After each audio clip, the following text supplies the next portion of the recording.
How's it going, Jack Tackers, and welcome back to another video for you guys. Today, I'm going to be doing my review for The Flash Season 9, Episode 10, which was titled A New World Part 1, Reunions, which I was getting a little worried because I was wondering if any of these final episodes were going to be having actual episode titles, because I thought it was kind of lazy if they just named these final 4 episodes all A New World, because, like, come on now.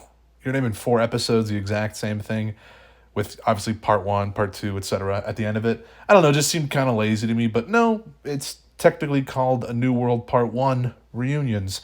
And yes, this is the beginning of the 4-part series finale of the show, which is pretty crazy now that we're finally here. This is the final arc of the series, revolving around, presumably, Cobalt Blue. Now, we do get to see Eddie at the beginning and end of this episode. However, we find out, I guess we'll just talk about it now, that at the end of the episode, when he gets struck by Speed Force lightning of some kind, this is not really Eddie, because he doesn't know who Eddie Thawne is. Interesting. But it does seem like they're going to go down that route in terms of Eddie Thawne being Cobalt Blue, which I think is a good route to go down. They're not going to make it Malcolm Thawne like the comics or anything like that. But yeah, I'm interested to see where all that goes. And we'll talk about Cobalt Blue a little bit more in this review. But I will say the new intro was cool, where it did say A New World. That was fun. I liked that with the blue, because obviously Cobalt Blue. We get to see that Iris is super pregnant in this episode. So there was a bit of a time jump. It kind of caught me off guard. Maybe they already announced this, but I'm not really in the loop of things. Maybe they announced there was going to be a time jump between episode 9 and 10, or maybe they didn't. But yeah, there's definitely like a few months time skip, like 8 months maybe, because Iris is pretty far along. So maybe like 8 months time skip from episode 9, which is pretty crazy. But, and we did get to catch up with a few of the characters in this before Barry is transported to the year 2000, which was the main plot of the episode. But we did obviously get to see Chester and Allegra. They're getting along together, and it seems like Allegra's finally in the works of getting a super suit, which is good, finally. I don't really care that much about her character, but yeah, I guess it makes sense if she is going to be a part of Team Flash. And we did get to see Keone writing letters to Caitlin and Frost, which seems like something she's doing out of like a therapeutic necessity almost, because they're supposedly dead. I don't know what Keone has in store for these next 3 episodes. She seems like she's still kind of finding out who she is and learning more about her powers. But if Caitlin and Frost really are dead, like, wow. I guess they are, or at least Caitlin is. I don't know, but whatever. Anyway, let's talk about the main plot of the episode, which was super cool. But yeah, Barry transported to the year 2000 by, presumably, Cobalt Blue. He can't get back. He tries to run back, but he can't. And he actually ends up running into a van full of laundry, which was a callback to the pilot episode, the very first episode of The Flash. I loved that moment. So that was kind of neat. And a lot of this episode was kind of a full circle moment. It kind of, I don't want to say was fan servicey, because that's not really true at all, but yeah, it was definitely kind of playing on your nostalgia strings a little bit, which is good. That's what final seasons should kind of do to a degree, so I liked that. But basically, Barry goes to CCPD. He sees Captain Singh, or Detective Singh, and Singh's funny, man. He looks very 2000s-y, because, this is 2000. I like his hair and his purple suit and all that. That's pretty cool. But then he finds Joe, and Barry realizes he's traveled back to the day his mom's killed. And there's also a scene where he tries to contact Professor Stein, which is cool. And we actually do get to hear his voice. I don't think that's Victor Garber's voice, though, the actor who plays Martin Stein. I think it's a different voice, because we didn't get to see Stein in this episode. But I don't know, I guess it was a cool reference. Just, hey, Stein, remember him?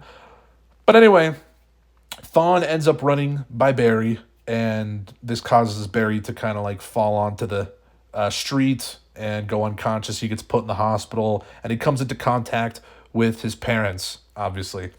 And that was, some emotional stuff there. Him kind of having a final goodbye, and as he mentions to Thawne towards the end of the episode, that he finally is at peace, basically, with both of his parents' demises. And, it was sad. It was screwed up, though, him having dinner with them, and, like, that hug they have. It's like, oh, man. It was a little sad. And just, yeah, screwed up, man. But anyway, we got to see the return of Matt Letcher as the Reverse Flash. Oh, man. We knew this was coming, and I was waiting for it, and I was excited as hell.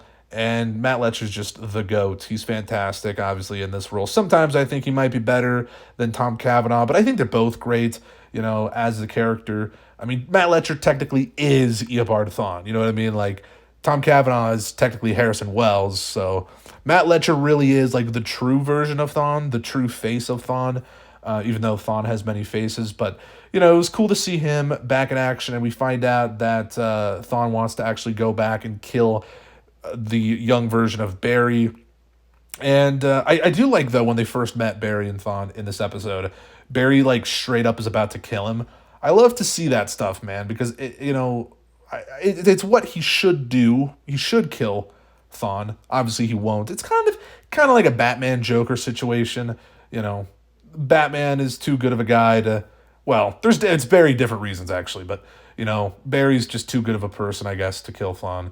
But he almost does, and I like that. And then there is a moment where he tries to like talk Thawne down from going back and killing him at his house.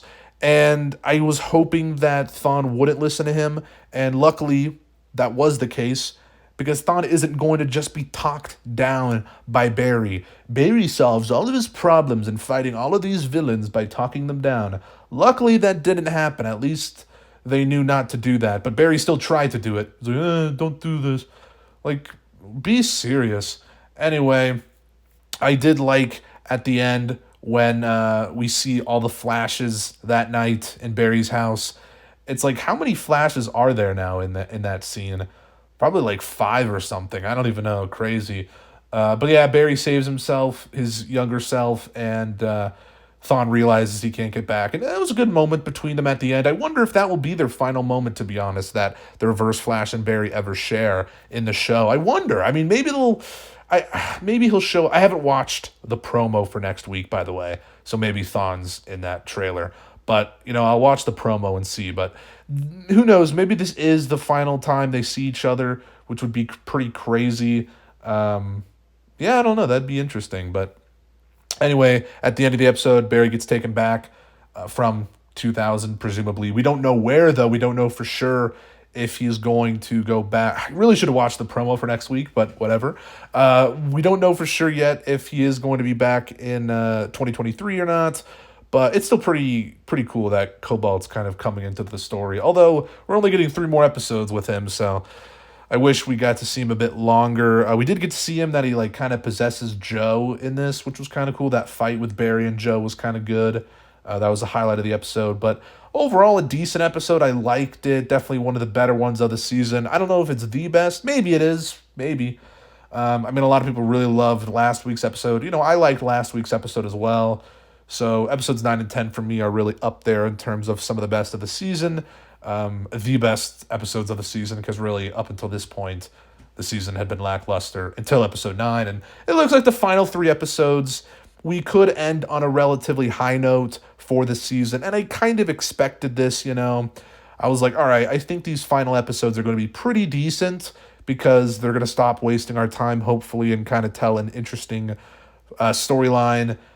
And it does kind of seem like they're going down that route. So, 3 episodes left, pretty crazy. But yeah, let me hear your thoughts on this episode down in the comments below. What did you guys think about it? What was your favorite part? Let me know all that down in the comments, and what do you think is going to happen next and all that. But if you guys liked this video, make sure to give it a thumbs up. Subscribe if you're new, and check out my Letterboxd and Twitter down in the description. And I'll see you guys in the next one. Peace.